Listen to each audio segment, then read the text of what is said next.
तन्हाई में, प्यास की गहराई में, दर्द में रुसवाई में मुझे तुम याद आते हो, मुझे तुम याद आते हो। गीत में शहनाई में, ख्वाब में पुरवाई में, धूप में परछाई में मुझे तुम याद आते हो, मुझे तुम याद आते हो। भीड़ में तन्हाई में, प्यास की गहराई में, दर्द में रुसवाई में मुझे तुम याद आते हो, मुझे तुम याद आते हो।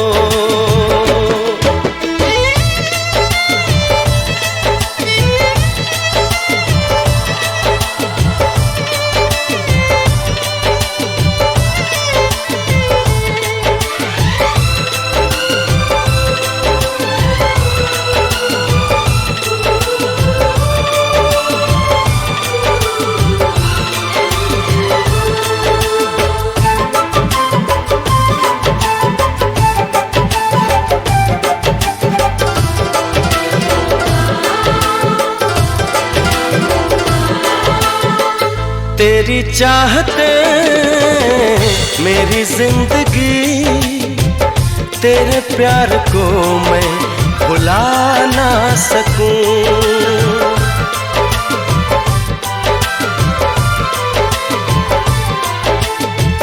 तेरी चाहते मेरी जिंदगी, तेरे प्यार को मैं भुला ना सकूं। करूं कोशिशें भले रात दिन, तेरे अक्स को मैं मिटा ना सकूं। प्यास की गहराई में, भीड़ में तन्हाई में, दर्द में रुसवाई में मुझे तुम याद आते हो,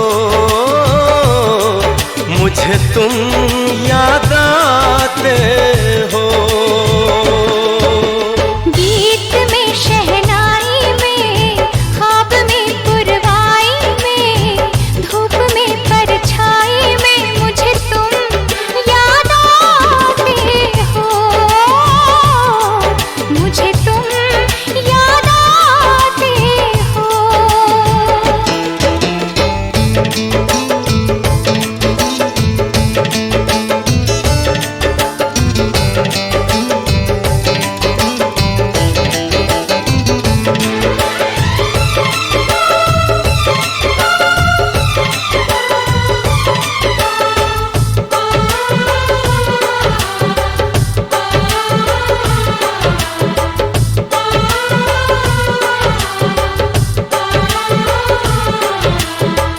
कभी ख्वाब में सोचा न था, जीना पड़ेगा तुझे छोड़ के।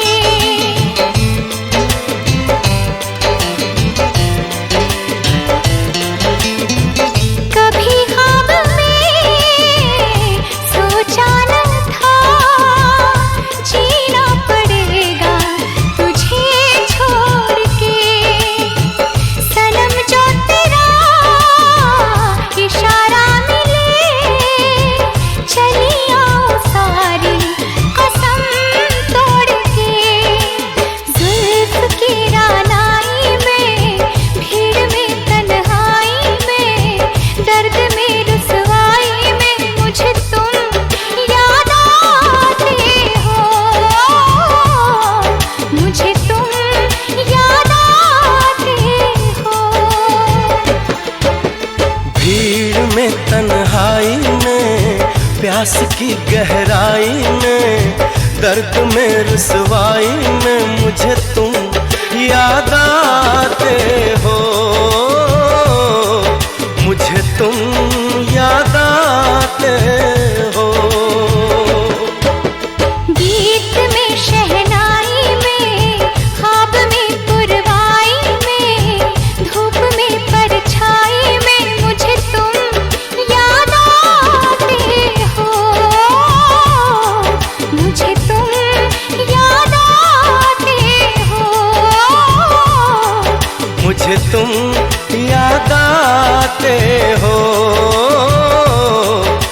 मुझे तुम याद आते